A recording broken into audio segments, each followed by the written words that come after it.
يا رسول الله قلبي يحبك في فؤادي لك علاقة قوية يا رسول الله. Bismillahirrahmanirrahim. Alhamdulillahirabbil alamin wa sallallahu wasallam ala sayyidina Muhammadin wa ala alihi wa sahbihi ajma'in. Assalamualaikum warahmatullahi wabarakatuh.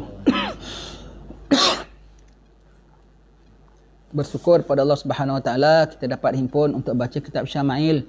Semoga perhimpunan kita ini diterima Allah taala untuk menerbitkan rasa cinta kita kepada Nabi sallallahu alaihi wasallam, untuk mengenal peribadi Nabi kita sallallahu alaihi wasallam, untuk menyanjung Nabi kita sallallahu alaihi wasallam, untuk memuliakan Nabi kita sallallahu alaihi wasallam, untuk menjadikan perisai kita itulah Nabi Muhammad sallallahu alaihi wasallam, dan untuk kita dambakan Nabi kita Muhammad sallallahu alaihi wasallam, dan agar kita sangat-sangat mengharapkan Nabi Muhammad sallallahu alaihi wasallam kerana kita tahu tinggi kedudukannya, tinggi akhlaknya, tinggi Nabi kita sallallahu alaihi wasallam itu anugerah Allah di sisinya.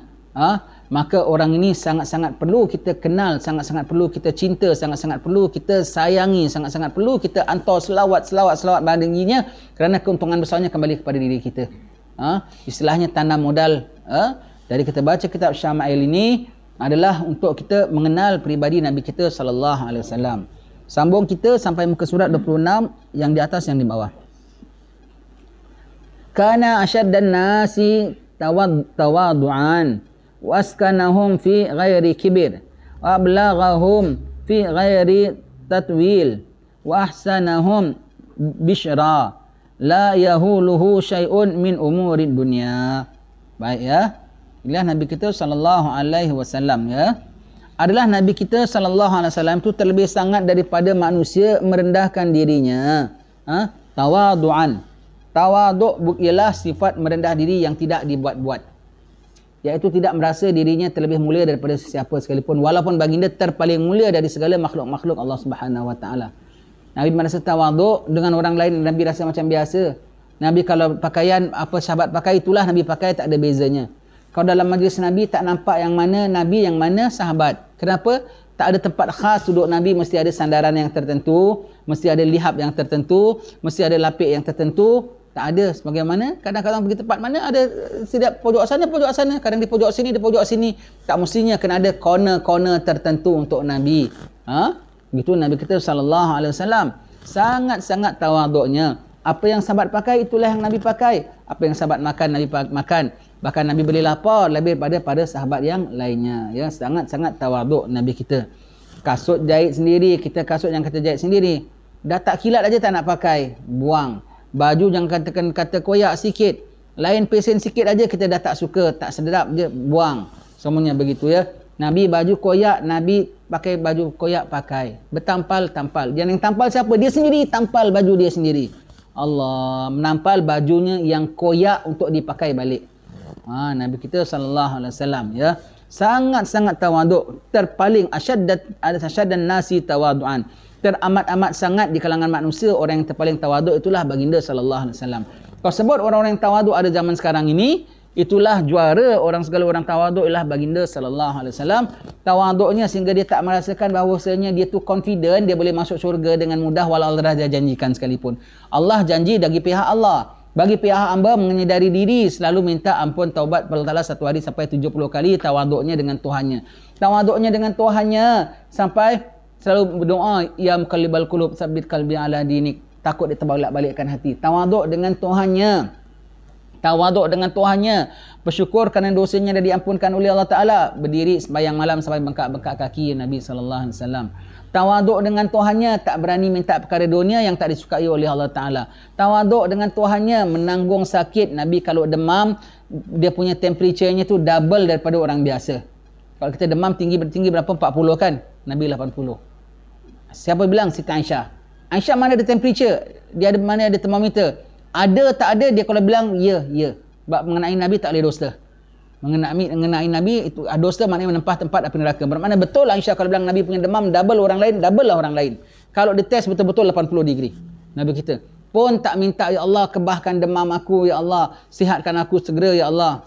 tawaduk dengan Tuhan. Terima saja ya. Nabi kita sallallahu alaihi wasallam tawaduk dengan para sahabat, tawaduk dengan para sahabat, tawaduk dengan sekalian makhluk-makhluk, hatta dengan iblis sekalipun Nabi kita tidak merasa bahawa dia lebih secure. Sayyidina Jibril datang bawa khabar tentang iblis dinyahkan daripada rahmat Allah. Menangis Nabi kita, menangis juga Sayyidina Jibril. Aku macam mana wahai Jibril, itu iblis, aku macam mana, nangis ketakutan. Kedua-dua ni makhluk mulia Rasulullah dan juga Sayyidina Jibril alaihissalam. Menangis takut sampai Allah Ta'ala mewahyukan kepada keduanya, keimanannya dipelihara oleh Allah Ta'ala, barulah lega Nabi kita sallallahu alaihi wasallam. Tak merasa Nabi lebih confident daripada iblis sekalipun, ya. Baik, tawaduk.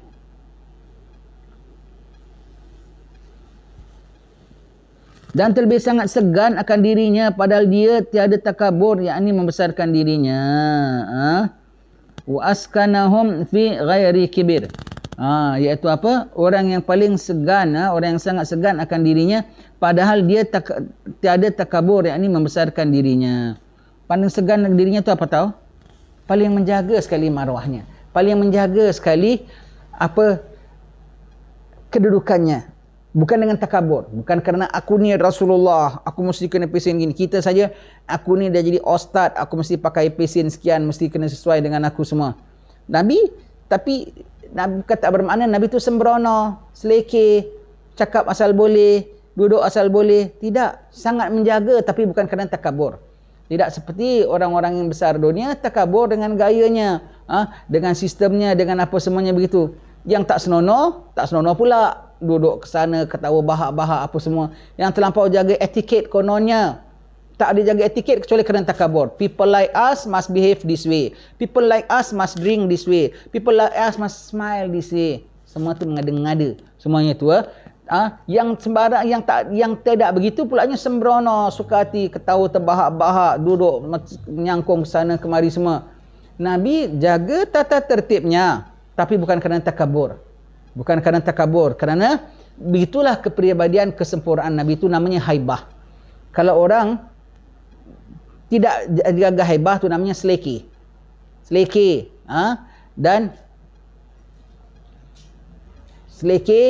Dan kita bilang apa tu, perbuatannya tu apa kita bilang, selekeh dalam bentuk pakaiannya dan tak ada tata tertibnya, tak ada tata kromonya, tak ada tata susilanya, sembarang saja begitu, ya. Dan yang ada orang pula jaga tata tertib tapi dengan sombong. Tetapi orang yang kalau tidak ada selekeh, ada tata tertib tanpa sombong, itu namanya haibah. Itu namanya haibah. Macam alim ulama kita, nampak sombong tak? Susah nak tegur siapa dengan mereka tak? Tidak. Tapi sembrono tak mereka? Gurau dengan kita, semua ketawa terbahak-bahak. Ada begitu tak? Tidak. Kita hormat tak dengan dia? Itu nama haibah. Itu nama haibah. Menjaga tata tertib tanpa angkuh. Itu namanya haibah. Itu Nabi kita SAW, ya. Ghairi kibir. Jaga tata tertib tetapi tidak dengan takabur. Itu Nabi kita SAW. Jangan beza, ya. Yang ada orang, anak tak ada, anak sembarang punya orang, anak tak gitu, ketawa depan orang terbahak-bahak lah, bikin macam-macam tingkah laku. Anak tak kisah, anak tak gitu. Orang cakap, nak cakap lah. Itu nama tak jaga marwah. Nama tak jaga marwah. Yang ada orang pula terlampau nak jaga tertib. Kita tak biasa cara begini. Sebab saya ni dah terlatih dari itu mengada-ngada pulanya. Begitu, ya. Nah, yang ada orang tak begini. Nabi berjaga tapi tanpa takabur. Tanpa takabur. Merendah diri tanpa selekeh. Faham, ya? Itu namanya haibah baginda sallallahu alaihi wasallam.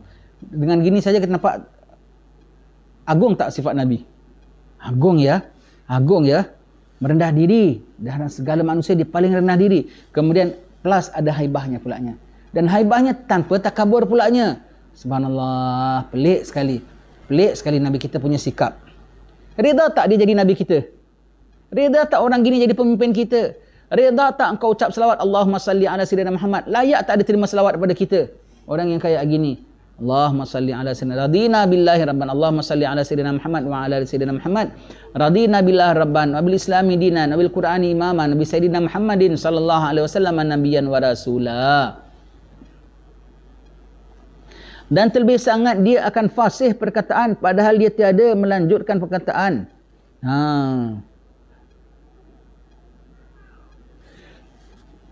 Cakapnya fasih, mudah dipaham, tapi tak payah berjela-jela, berkias-kias, berbunga-bunga, tak payah. Cakapnya fasih dan mudah difaham walau apa bahasa sekalipun. Walau cakap dengan haiwan sekalipun, Nabi cakap short, ringkas, haiwan faham, boleh ajak runding dengan Nabi sallallahu alaihi wasallam. Kata dengan orang bangsa apa sekalipun yang Nabi jumpa, Nabi cakapnya ringkas, tak ada sampai berjela-jela, sampai berpanjang-panjang. Dan itulah satu-satu ciri-ciri jumpa Nabi sallallahu alaihi wasallam. Nabi bukan orang cakapnya panjang-panjang, sampai kalau berjela-jela tu bukanlah namanya. Kalau campur adukkan dengan cakapan lain daripada cakapan Nabi. Cakap Nabi istilahnya short and sharp. Short and sharp, dan sempurna. Sempurna nada suara penyampaiannya, sempurna nahunya, tidak sampai perfect yang mengada-ngada, tidak pula cakapnya tidak ada aturan. Cukup nahunya, elok sebutannya, pronunciationnya, cetah bicaranya, tepat maksudnya. Nabi kita sallallahu alaihi wasallam, ya, begitu. Paling bagus dalam sudut percakapan, baik pidato, baik syarahan, baik nasihat, baik pesanan, baik gurau senda sekalipun. Paling elok sekali percakapan baginda. Baik hal ehwal lisannya. Hal ehwal lisannya, ya.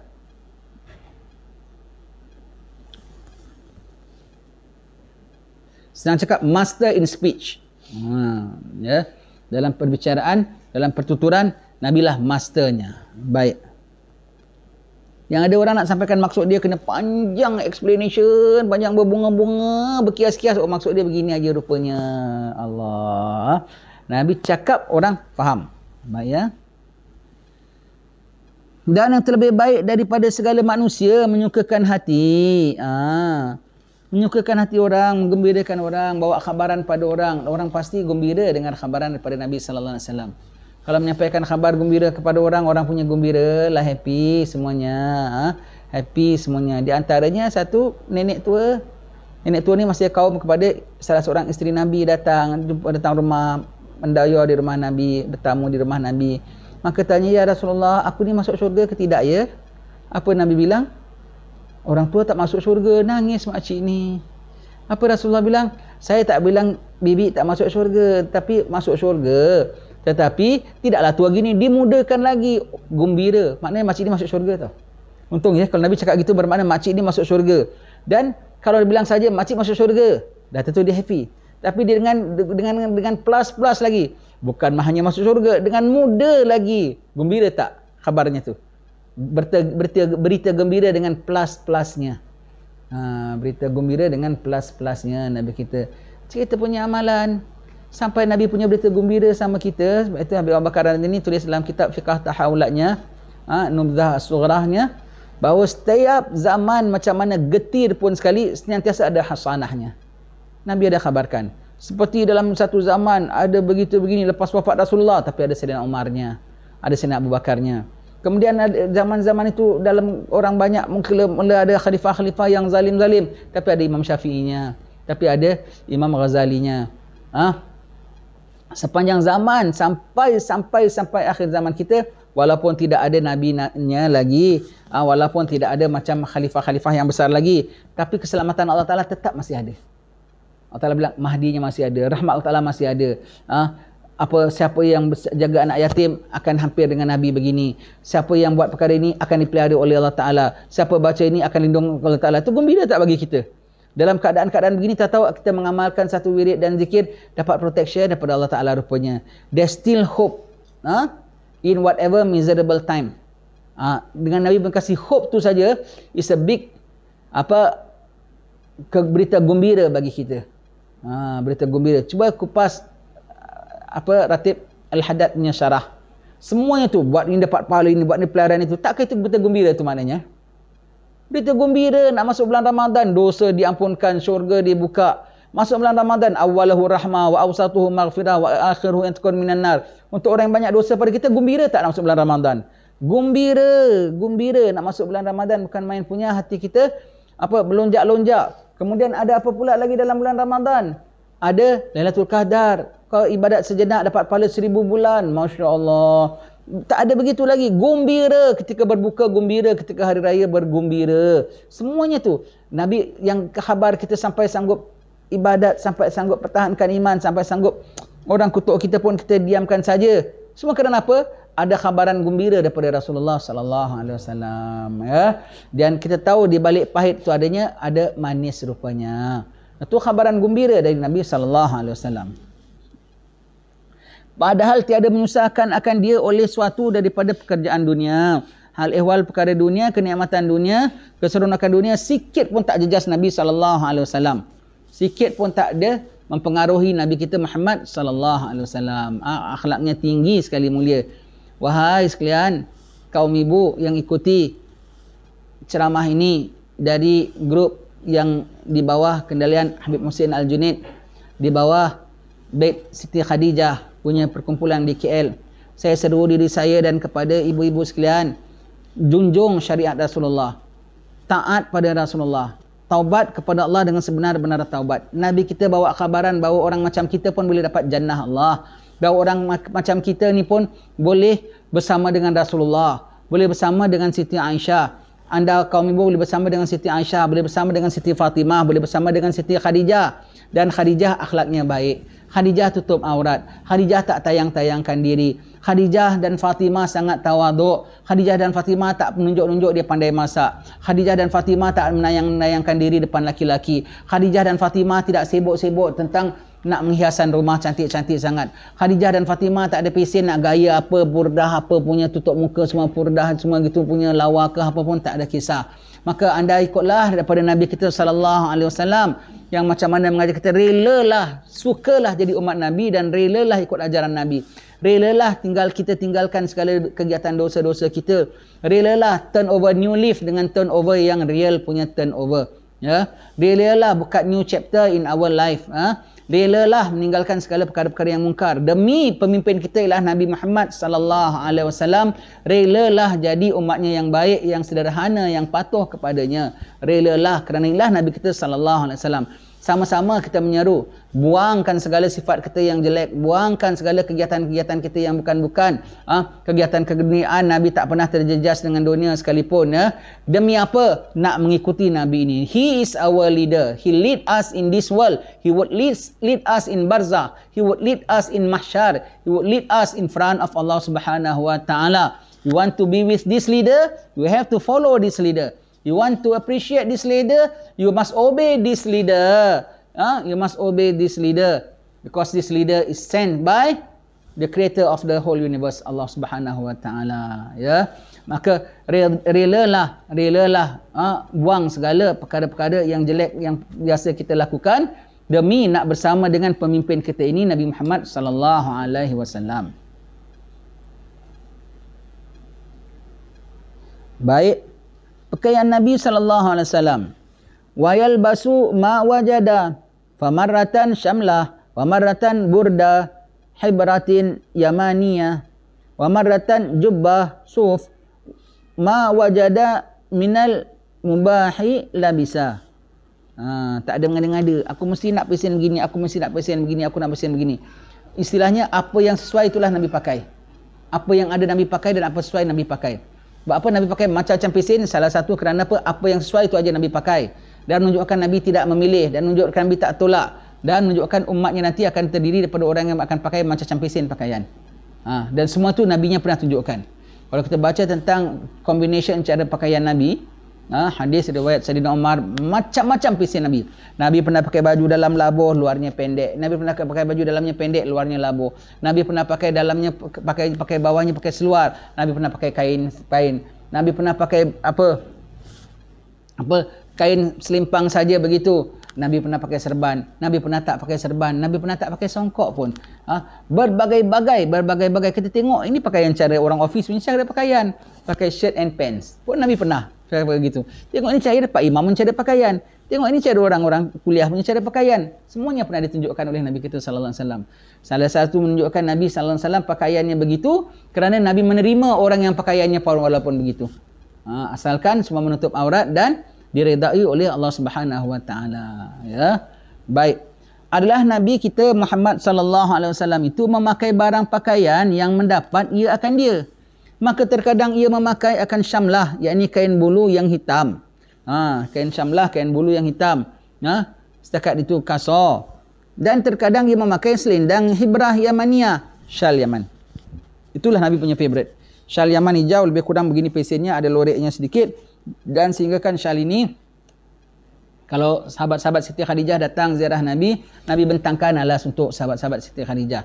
Jadi kalau kita pergi ke rumah orang, tak ada kursi, tak ada apa, dia alaskan syal tu dah kira mulia lah. Nabi alaskan syal bagi saudara tetamu-tetamunya.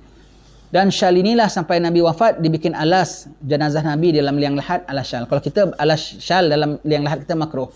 Tapi Nabi sahabat alaskan syal, baringkan jasad Nabi kita sallallahu alaihi wasallam ya. Sampai sekarang syalnya masih ada. Kalau kubur Nabi tu masih lagi syalnya masih dalam situ. Masih seharum dulu juga. Masih sehalus dan lembut dahulu juga, dan tak rosak syal Nabi sallallahu alaihi wasallam. Ya. Kenapa? Berdampingan dengan jasad baginda yang mulia. Ya. Dan terkadang ia memakai baju jubah bulu onta atau bulu kambing. Bulu ni maksudnya kalau kita pakai wool, kira orang mahal, orang kaya. Pakai wool maknanya apa tahu? Wool banyak boleh dapat, murah. Pada baju bulu tu maknanya baju kasar. Baju bulu kasar. Kalau kita pakai wool tu kira macam orang kaya ya, pakai baju wool ya. Tapi pada zaman Nabi tu pakai wool tu maknanya orang miskin. Cotton pun lebih susah nak didapat daripada wool.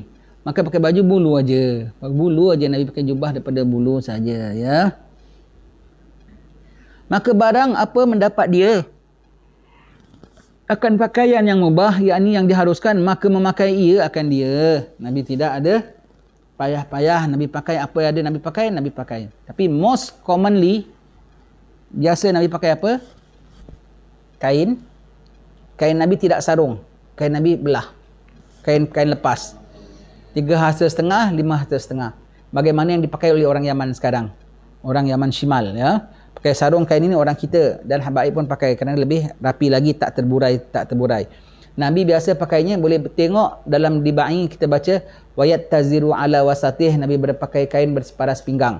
Maka Nabi pakai kain separas pinggang, baju paling most commonly Nabi pakai, dan pada sahabat itulah, kalau istilah kita lah sekarang, kain pelikat baju Melayu. Itu sebetulnya baju Nabi. Orang Melayu yang paling pusakai pakaian Rasulullah. Jadi tuan-tuan yang selalu pakai gamis labuh, sekali-sekali pakai baju kain pelikat ya. Itu sunnah ya. Itu sunnah. Tak Nabi senantiasa berjubah, bergamis senantiasa. Kain pelikat gini pakaian sunnah Nabi ya. Kain-kain, dan orang Hadramaut ikut sunnah Nabi, dan kita ikut daripada mereka. Itu sunnahnya. Nabi most commonly pakai kain dan baju separuh. Kalau tengok artifak-artifak Rasulullah, kan ada gambar-gambarnya tu kan. Ada botol celaknya lah, ada apa lah. Tengok baju Nabi. Baju panjang ke baju pendek? Pendek. Pindik, baju pindik. Nabi pakai baju pendek saja. Nabi pakai baju pendek. Luarnya pakai jubah yang tak butang tu, jubah lepas saja gitu. Sama lah macam, tengok macam mana pesen orang Hadramaut pakai, begitulah pesen Rasulullah. Untuk naik mimbar, untuk kadang-kadang terima tamu, Nabi pakai gamis labuh dalam. Kalau Sayyidina Umar, dia nak merasmikan pembukaan Palestin pun pakai baju pendek, tak pakai jubah luar lagi pun. Sekali Umar pakai baju labuh, itu pun SPRM, Suruhanjaya Pencegah Rasuah Madinah. Umar, mana kau dapat baju ekstra, orang semua baju pendek? Maknanya sahabat-sahabat pun tak ada pakai baju panjang tu. Apa pasal kau baju kau labuh pula, mana kau dapat? Itu menunjukkan bahawasanya orang kalau ada kepimpinan, kalau ada harta ekstra kena declare. Dan kalau ditanya orang jangan marah. Maka Sayyidina Umar bilang, aku lupa nak beritahu ini daripada anak aku punya bahagian lah. Bermakna kena declare. Anak aku punya bahagian, kau tengok Sayyidina Umar pakai baju labuh pun sekali lah tu, itu pun bajunya sambung tengah. Ada kita baju labuh sambung tengah tak?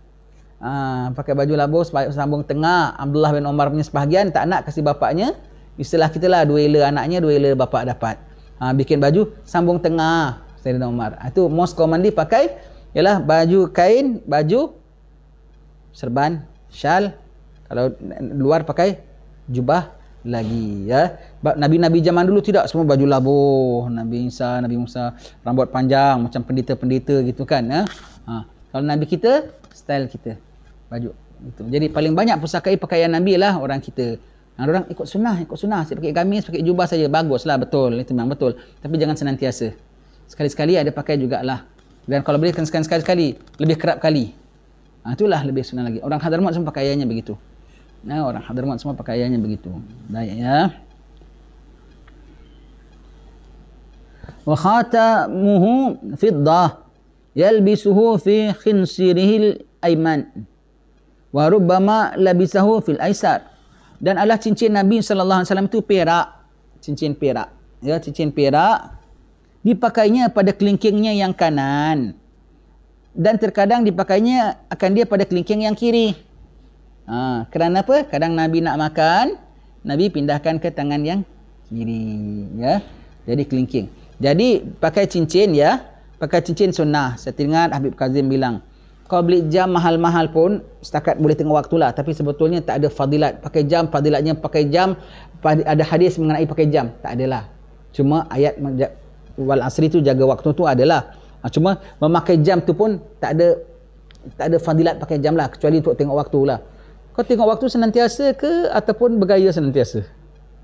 Kau setakat tengok waktu saja, tak tanpa jam tangan pun boleh tau. Pakai beli jam yang RM50 pun boleh juga tau. Dia lebih pada bergaya daripada nak tengok waktu. Betul tak? Kau tengok waktu pun kau tengok aja ke?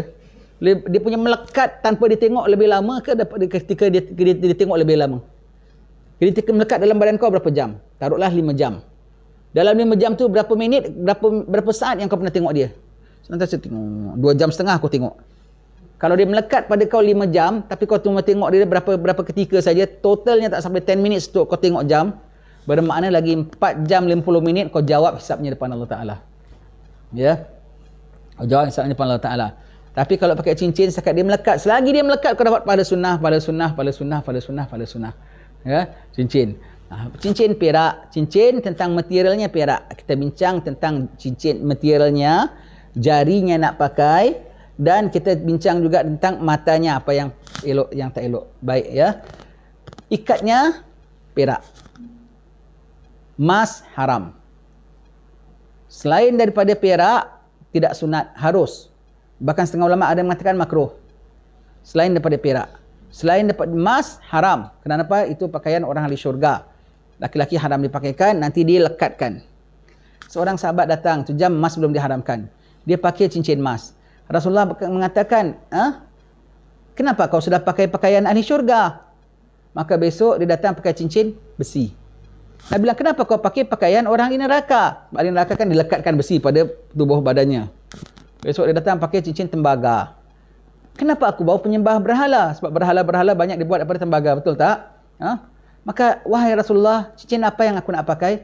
Pakai perak. Perak direkomend oleh Nabi SAW. Cincin yang ini, saya tak tahu berapa harganya. Tapi cincin yang saya biasa pakai itu, yang saya beli di Yaman tu, harganya lebih kurang, kalau tak salah saya, 4,500 ke 5,000. Taruhlah 5,000. Satu cincin saya tu harganya 5,000 rial Yaman. 5,000 rial Yaman tu lebih kurang, 1 rial Yaman tu lebih kurang RM6 Singapura. 1,000 rial Yaman tu RM6 Singapura. Jadi RM30 Singapura. Di sini lebih kurang RM80, RM70 lah. Begitu, ya. Agak-agak kalau RM100 lah lebih kurang. Agak kalau kita pakai cincin RM100, boleh sombong tak? Boleh bangga tak? Tak boleh bangga. Tak boleh bangga.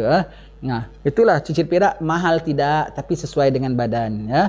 Sesuai dengan badan. Jadi besinya, ikatannya ialah perak sunat. Emas haram.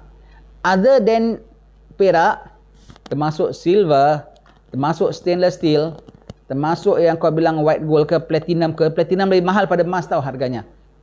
Semua itu semua namanya expensive metal. But it's not silver. If it's not silver, then it's not sunnah. Cincinnya sunnah, tapi materialnya tak sunnah. Cincinnya, pakai cincinnya, kau belilah stainless steel ke platinum ke, cantik di sini. Memakainya sunnah, memakai cincinnya sunnah, tapi materialnya tak sunnah. Tapi kalau kau perak, kau dapat double sunnah. Materialnya sunnah dan memakainya pun sunnah. Baik, ya. Baik. Perak ni dalam bahasa, kalau dalam chemistry-nya apa sebut? AU ke AG? Kalau emas AU, ya. Kalau perak AG kan? AG. Yang AG tu yang namanya perak, silver. Silver. Baik. Maka silver. Kemudian jarinya nak dipakai. Nabi pakai jari kelingking. Kanan boleh, kiri boleh, ya, kelingking. Tentang jari manis, harus. Jari manis harus. Nak pakai boleh, nak hias boleh, asal jangan mengada-ngada. Jari manis harus. Jari hantu dan jari telunjuk makruh. Ibu jari tak ada sebut, maknanya kau pakai itu tak betul lah. Tak payah, Nabi tak sebut, maknanya tak payah kau pakailah.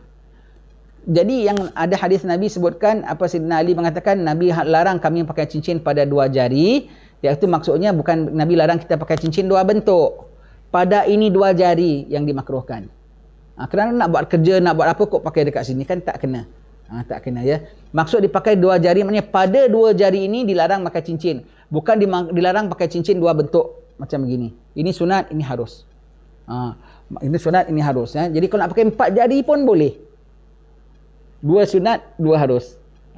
Ya. Jadi yang dilarang ialah pada 2 jari ini, bukan 2 bentuk cincin. Kena faham hadis tu ya. Jadi 2 jari, telunjuk dan kelingking, telunjuk dan jari hantu, kanan dan kiri. Jadi 4 ini. 4 ini yang makruh pakai. Jari manis harus, jari kelingking sunnah. Begitu ya. Batunya Nabi biasa pakai akik Yaman. Yang brown yang selalu saya pakai tu akik Yaman, ya. Akik Yaman. Nabi biasa pakai zamrud. Nabi biasa pakai kayu sahaja. Nabi biasa pakai hitam. Tak tahu batu apa, hitam. Dan Nabi biasa pakai plain saja. Pun Nabi biasa pakai plain saja cincin. Dan yang ada cincin Nabi pulaknya setengahnya yang ada seal Nabi Muhammad Rasulullah, ya, Muhammad Rasulullah. Begitulah cincin Nabi. Sunat, harganya pun tak mahal. Kita pakai, selagi dia melekat pada tangan kita, pahala jalan. Melekat kanan kita, ongoing. Tulis. Kita mati, tengah tak buat apa-apa pun, tengah mati dalam ibadat, pasal apa pakai cincin? Pakai cincin melekat pada jari kita. Begitu ya. Sudah berapa minit? Sudah ya. Setakat ini sajalah cara Nabi pakai cincin. Jadi orang Islam ni ada simplicity, ada sederhana, tapi ada berhias juga. Berhias tapi tidak bawa kepada mengada-ngada. Berhias tapi tak bawa kepada mengada-ngada. Belilah. Jadi kalau pergi luar negeri, pergi Turki ke, pergi Mekah ke, tak nak beli apa, nak beli baju, dah banyak baju, nak beli ini, payah begitu. Beli apa? Belilah cincin buat oleh-oleh. Kalau nak kasih hadiah kawan-kawan ke, siapa boleh, cincin pun boleh. Birthday kawan kita, kasih cincin. Boleh. Anak nak kasih hadiah bapak, Father's Day ke, birthday bapak, belikan cincin pun boleh juga. Begitu ya. Not so expensive. Tidaklah mahal, tapi sunnah Nabi SAW. Ya. Wallahu alam bisawab. Sekian. Wassalamualaikum warahmatullahi wabarakatuh.